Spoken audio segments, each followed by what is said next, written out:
Inilah rekaman detik-detik artileri Rusia menghantam howitzer Ukraina. Rekamannya ramai beredar di Telegram pada Jumat 14 Oktober 2022. Dalam keterangan unggahan disebutkan rekaman spektakuler detik-detik penghancuran howitzer M777 Ukraina oleh artileri Rusia ke arah Zaporozhye.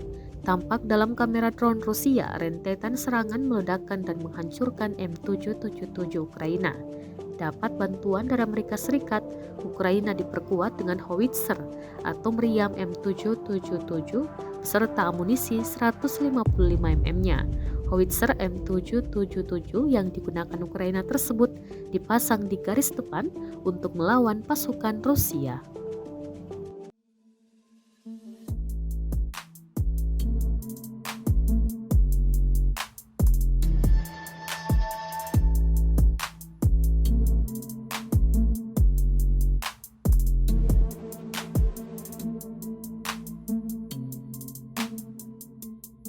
Terima kasih sudah nonton.